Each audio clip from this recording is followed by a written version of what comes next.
사람들은 보통 말을 통해 마음을 전한다고 생각합니다. 하지만 부처님은 때로 침묵이 말보다 더 많은 것을 전한다고 하셨습니다. 말은 소리로 전해지지만 침묵은 마음으로 전해집니다. 말은 귀로 듣지만 침묵은 가슴으로 느낍니다. 그래서 침묵은 단순한 말하지 않음이 아니라 깊은 지혜와 자비가 스며 있는 또 다른 언어입니다. 부처님께서 설법을 하실 때에도 때로는 한참 동안 아무 말씀 없이 제자들을 바라보신 적이 있습니다. 그 순간 제자들은 부처님의 눈빛과 숨결 속에서 말로 다하지 못하는 가르침을 느꼈습니다. 그 침묵 속에는 비난도, 판단도, 강요도 없었고 오직 온전한 이해와 자비가 있었습니다. 침묵은 말보다 더 넓은 공간을 만들어주고 그 안에서 상대는 스스로 마음을 열 수 있게 됩니다. 우리는 누군가의 이야기를 들을 때 종종 마음속에서 대답을 준비하느라 정작 그 사람의 말을 온전히 듣지 못할 때가 있습니다. 그러나 부처님이 가르치신 경청의 방식은 속으로 말하지 않는 것에서 시작됩니다. 말 없이 듣는 순간 우리는 비로소 상대의 말 뒤에 숨은 감정과 진심을 느낄 수 있습니다. 침묵은 상대방의 말이 끝나기 전까지 판단하지 않고 기다리는 여유입니다. 그 여유가 관계를 부드럽게 하고 마음과 마음을 잇는 다리가 됩니다. 침묵의 힘은 갈등 상황에서 더욱 빛을 발합니다. 분노와 억울함이 치밀어 오를 때 우리는 본능적으로 목소리를 높이고 말을 쏟아내려 합니다. 하지만 그 순간 침묵을 선택하면 감정의 불길이 번지기 전에 가라앉을 시간을 벌 수 있습니다. 부처님은 분노의 불길을 끄는 것은 침묵과 호흡이라고 하셨습니다. 말을 삼키고 호흡을 바라보는 그 잠깐의 침묵이 불필요한 상처를 막고 지혜로운 대응을 가능하게 합니다. 그러나 침묵이 항상 옳은 것은 아닙니다. 부처님은 때로는 말해야 할 때가 있고 때로는 말하지 말아야 할 때가 있다고 하셨습니다. 침묵이 지혜가 되려면 그것이 두려움이나 회피에서 나온 것이 아니라 이해와 자비에서 나와야 합니다. 누군가 도움을 구할 때 침묵이 그를 더 깊은 절망에 빠뜨린다면 그것은 지혜로운 침묵이 아닙니다. 침묵은 무관심이 아니라 더 깊은 이해와 치유를 위한 준비여야 합니다. 침묵은 또한 자기 자신과 대화하는 시간입니다. 하루 동안 우리는 얼마나 많은 말을 하고 얼마나 많은 소리를 듣는지 모릅니다. 그 속에서 나의 진짜 마음이 무엇인지 놓칠 때가 많습니다. 잠시 말과 소리를 멈추고 침묵 속에 앉으면 그제야 마음속에서 부드러운 속삭임이 들립니다.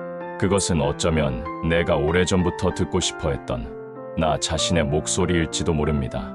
부처님은 침묵 속에서 지혜가 싹트고 지혜 속에서 자비가 자란다고 하셨습니다. 이 침묵의 수행은 결코 특별한 장소에서만 가능한 것이 아닙니다. 출근길 지하철 안에서, 집 안의 작은 방에서, 혹은 숲길을 걸으며 우리는 얼마든지 침묵 속에 머물 수 있습니다. 중요한 것은 그 침묵 속에서 마음을 관찰하고 생각과 감정이 일어났다, 사라지는 것을 바라보는 것입니다.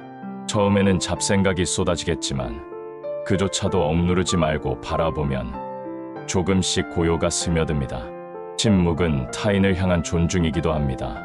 우리는 상대방이 말하는 동안 끼어들지 않고 그의 말을 끝까지 들어주는 것으로 존중을 표현합니다. 하지만 침묵 속 존중은 단순히 말을 안 하는 것이 아니라 그 사람의 존재 전체를 받아들이는 것입니다.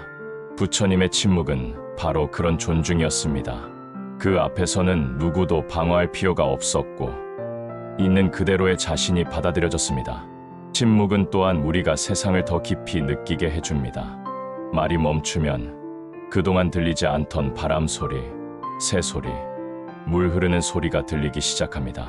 세상은 언제나 이런 소리와 향기로 가득했지만 우리의 말과 생각이 그것을 가리고 있었던 것입니다. 침묵 속에서 우리는 비로소 세상이 이미 우리에게 주고 있었던 선물을 발견하게 됩니다. 마지막으로 침묵은 사랑을 전하는 또 하나의 방식입니다. 사랑하는 사람 곁에서 굳이 많은 말을 하지 않아도 함께 있는 그 자체로 마음이 전해집니다. 부모가 아이를 품에 안고 가만히 있는 순간, 친구가 말없이 손을 잡아주는 순간, 그 침묵은 말보다 더 강하고 따뜻한 위로가 됩니다. 부처님의 침묵도 그러했습니다. 그 침묵은 모든 존재에게 나는 너를 이해하고 너를 있는 그대로 받아들인다는 메시지를 전했습니다. 침묵을 지키는 사람은 겉으로 보기에는 아무 말도 하지 않는 듯 보이지만 그 마음속에서는 깊은 경청과 성찰이 이루어지고 있습니다. 부처님은 지혜로운 이는 먼저 듣고 다음에 생각하며 마지막에 말한다고 하셨습니다. 그러나 많은 사람들은 반대로 행동합니다. 먼저 말하고 그 말이 옳았는지 뒤늦게 생각하며 나중에서야 다른 사람의 말을 듣습니다. 이 순서를 바꾸는 가장 좋은 방법이 바로 침묵입니다. 침묵은 말의 출구를 잠시 닫고 귀와 마음의 문을 활짝 열어줍니다. 침묵은 또한 상대방의 마음을 비추는 거울이 됩니다. 말이 오가면 서로의 감정이 부딪히기 쉽지만 침묵 속에서는 상대의 말이 스스로 울림을 만들어 그 사람의 내면에 돌아갑니다. 어떤 경우에는 내가 침묵으로 반응했을 때 상대는 자신의 말을 스스로 돌아보며 차분해지기도 합니다. 부처님은 이것을 무언의 설법이라고 표현하셨습니다. 말이 없더라도 그 침묵 자체가 가르침이 되는 순간이 있습니다. 그러나 침묵의 힘은 단순히 말하지 않는 데서 나오는 것이 아닙니다. 마음속에서 이미 분노나 비난이 가득하다면 침묵은 오히려 차가운 벽이 될 수 있습니다. 진정한 침묵은 마음이 고요하고 자비로울 때 비로소 빛을 발합니다. 우리가 누군가에게 침묵으로 응답할 때 그 마음의 따뜻함과 이해가 담겨 있다면 그 침묵은 상대를 편안하게 하고 대화의 문을 열게 만듭니다. 침묵 수행을 일상에 적용하는 방법은 의외로 간단합니다. 예를 들어 하루에 단 10분이라도 말하지 않고 마음을 바라보는 시간을 갖는 것입니다. 그 시간 동안 핸드폰을 멀리하고 책도 내려놓고 그저 숨과 생각을 지켜봅니다. 처음에는 불편하고 지루하게 느껴질 수 있지만 조금씩 그 침묵 속에서 마음의 파동이 가라앉는 것을 느낄 수 있습니다. 마치 흙탕물이 든 컵을 가만히 두면 맑은 물과 가라앉은 흙이 분리되듯 마음도 가만히 두면 고요함이 드러납니다. 부처님은 제자들에게 때로는 설법 대신 침묵으로 답하셨습니다.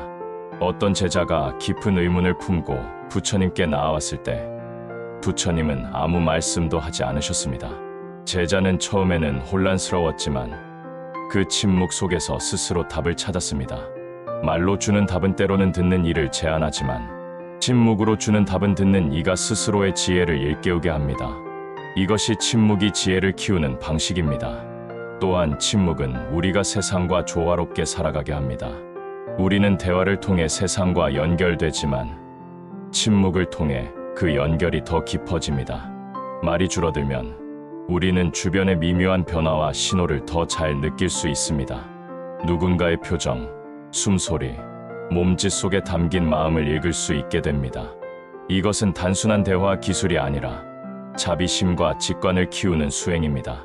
침묵은 갈등 해결의 중요한 열쇠이기도 합니다. 감정이 격해진 순간에 말을 멈추면 불필요한 상처를 피할 수 있습니다.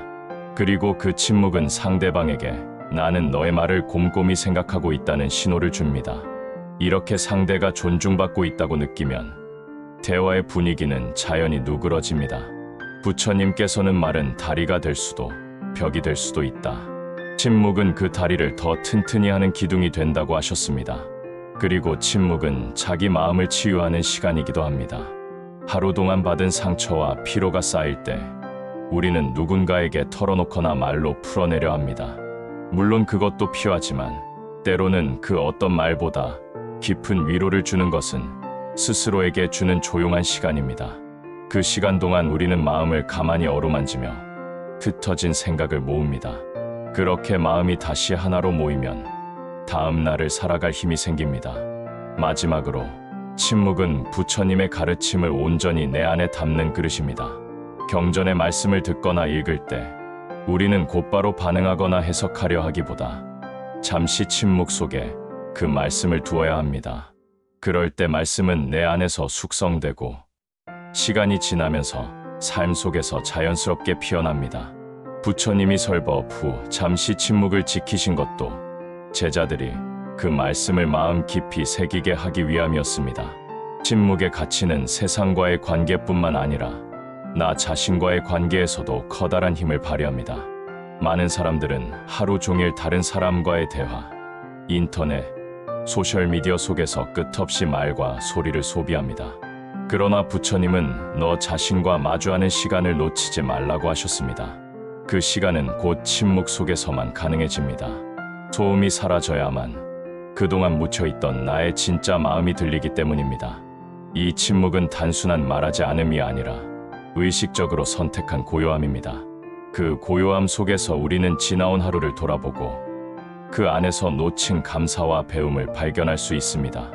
예를 들어 하루를 마치고 10분간 불을 끄고 조용히 앉아 있으면 그날의 말과 행동이 하나씩 떠오릅니다.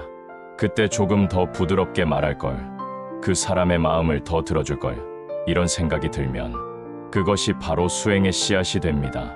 침묵 속에서는 후회도, 다짐도, 그리고 자비의 마음도 함께 자랍니다. 부처님의 가르침 속에는 적정지징이라는 단어가 자주 나옵니다. 적정은 고요하여 소란이 없음이지만 단순한 무음 상태를 뜻하지 않습니다. 그것은 마음속 파도가 멎고 모든 번뇌가 고요히 가라앉은 상태를 말합니다. 적정은 깊은 명상 속에서만 가능한 것처럼 보이지만 실은 일상 속에서도 닿을 수 있습니다. 시장의 소음 속에서도, 버스 안의 흔들림 속에서도 마음이 고요하면 적정을 경험할 수 있습니다. 이때 침묵은 외부 소리가 아니라 마음의 소란을 멈추는 힘입니다. 또한 침묵은 배움의 자세를 갖추게 합니다. 부처님 당시 제자들은 스승의 말씀을 들을 때 절대로 말을 끊지 않았습니다. 그들은 질문이 있어도 스승의 설법이 끝날 때까지 기다렸고 그 후에 조심스럽게 물었습니다.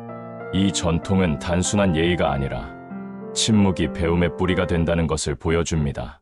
침묵은 말보다 듣는 것을 우선하게 만들고 듣는 것은 배우는 첫걸음이 됩니다. 때로는 말보다 침묵이 훨씬 강력한 설득력을 가집니다. 누군가가 실수했을 때 꾸짖는 말보다 말없이 함께 있어주는 것이 더 깊은 깨달음을 줄 수 있습니다. 예를 들어 어떤 제자가 경솔한 행동을 한 후 부처님 앞에 나아갔을 때 부처님은 아무 말씀 없이 그를 바라보셨습니다. 그 시선 속에는 실망도, 분노도 아닌 깊은 연민이 담겨 있었습니다. 제자는 그 침묵 속에서 자신이 한 행동의 무게를 온전히 느꼈고 다시는 같은 실수를 반복하지 않겠다고 다짐했습니다. 침묵은 또한 용서의 언어가 될 수 있습니다. 말로 용서를 전하는 것도 중요하지만 때로는 말하지 않고 곁에 있어주는 것이 더 큰 위로가 됩니다. 상처받은 사람은 때때로 말보다 함께 있는 존재감을 필요로 합니다. 부처님의 자비로운 침묵은 바로 그런 위로였습니다. 그 앞에서는 어떤 변명도 설명도 필요하지 않았습니다. 그저 있는 그대로의 자신이 받아들여졌음을 느낄 수 있었습니다. 현대 사회에서는 침묵이 종종 어색함으로 여겨집니다. 대화 중에 잠시 침묵이 흐르면 사람들은 불안해하며 무언가를 채우려 합니다. 그러나 부처님은 그 잠시의 침묵이 대화의 깊이를 더한다고 하셨습니다. 침묵은 생각을 정리할 시간을 주고 말이 진심을 담을 수 있는 여유를 만듭니다. 급히 쏟아낸 말보다 침묵 뒤에 나오는 말은 훨씬 더 무게 있고 진시합니다. 침묵 속에서는 나의 감정도 더 분명히 드러납니다. 평소에는 바쁘게 움직이며 외면하던 불안, 두려움, 외로움이 조용히 모습을 드러냅니다. 이 감정들을 마주하는 일은 쉽지 않지만 부처님은 피하지 말고 알아차리라고 하셨습니다. 침묵은 감정을 억누르거나 지우는 시간이 아니라 그것이 어디서 왔는지 바라보는 시간입니다. 그렇게 감정을 이해하고 나면 그것은 더 이상 나를 지배하지 못합니다. 마지막으로 침묵은 마음을 단단하게 하는 힘입니다. 말은 바람처럼 쉽게 흩어지지만 침묵 속에서 다져진 다짐은 쉽게 무너지지 않습니다. 부처님은 깨달음을 얻기 전 오랜 시간 나무 아래에서 침묵 속에 앉아 마음을 다졌습니다. 그 침묵이 있었기에 세상의 모든 유혹과 두려움을 이겨낼 수 있었습니다. 우리 역시 하루의 작은 침묵을 통해 삶의 방향과 중심을 단단히 세울 수 있습니다. 침묵은 단순히 말이 없는 상태를 넘어서 세상과 나를 잇는 깊은 다리입니다. 부처님은 그 다리를 건너는 법을 몸소 보여주셨습니다. 그분의 침묵은 차갑지도 무겁지도 않았습니다. 오히려 햇살처럼 부드럽고 바람처럼 자유로웠습니다. 그 침묵 속에서 제자들은 마음을 비우고 스스로의 내면과 마주했습니다. 우리는 흔히 말해야만 관계가 이어진다고 생각합니다. 그러나 진정한 관계는 반드시 말로만 유지되는 것이 아닙니다. 오랜 친구와 나란히 앉아 아무 말 없이 차를 마실 때 마음속 깊은 곳에서 전해지는 편안함이 있습니다. 사랑하는 사람과 함께 걸으면서도 말이 필요 없는 순간이 있습니다. 그때의 침묵은 서로에 대한 이해와 신뢰에서 비롯된 것이며 오히려 말보다 더 많은 것을 전합니다.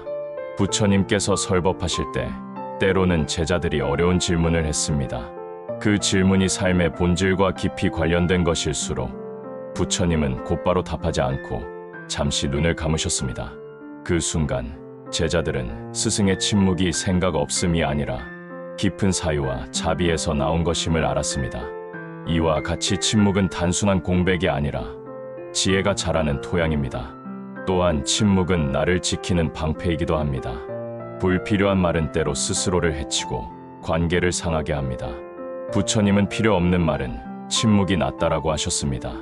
우리가 말하기 전에 잠시 멈추고 그 말이 자비와 지혜에서 나오는지 돌아본다면 많은 갈등을 피할 수 있습니다. 침묵은 우리가 감정에 휩쓸리지 않도록 도와주는 가장 단순하고 강력한 도구입니다. 그러나 침묵은 단절이 아닙니다. 침묵 속에서도 마음은 여전히 흐르고 온기는 여전히 전해집니다. 부처님의 침묵이 그러했습니다. 그 앞에 선 이는 혼자가 아니었고 버려진 것도 아니었습니다. 오히려 깊이 포용되고 있다는 확신을 느꼈습니다.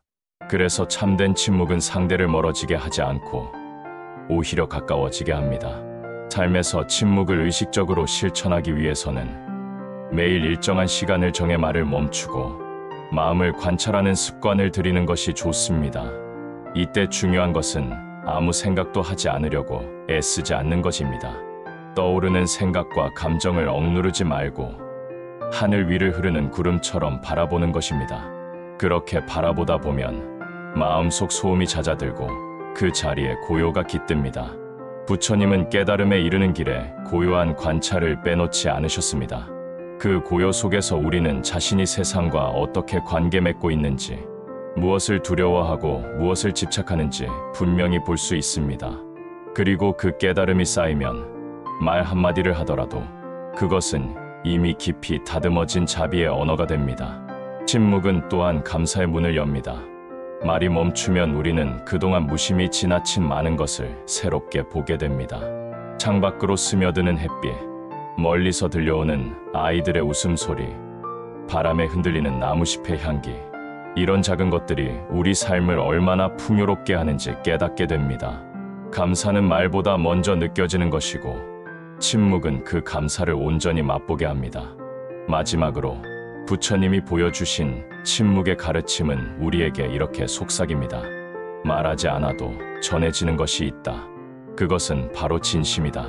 진심이 담긴 침묵은 세상의 어떤 언어보다 강력합니다. 그것은 사람의 마음을 움직이고 상처를 치유하며 서로를 연결합니다. 우리가 침묵 속에서 마음을 맑히고 자비를 키운다면 그 침묵은 곧 세상을 바꾸는 힘이 됩니다. 그러니 오늘 하루 잠시라도 침묵 속에 머물러 보십시오. 누군가에게 말로 설명하지 않아도 그 침묵 속에서 전해지는 마음이 있을 것입니다. 그 마음이 바로 부처님의 길이며 고요히 세상을 밝히는 등불입니다.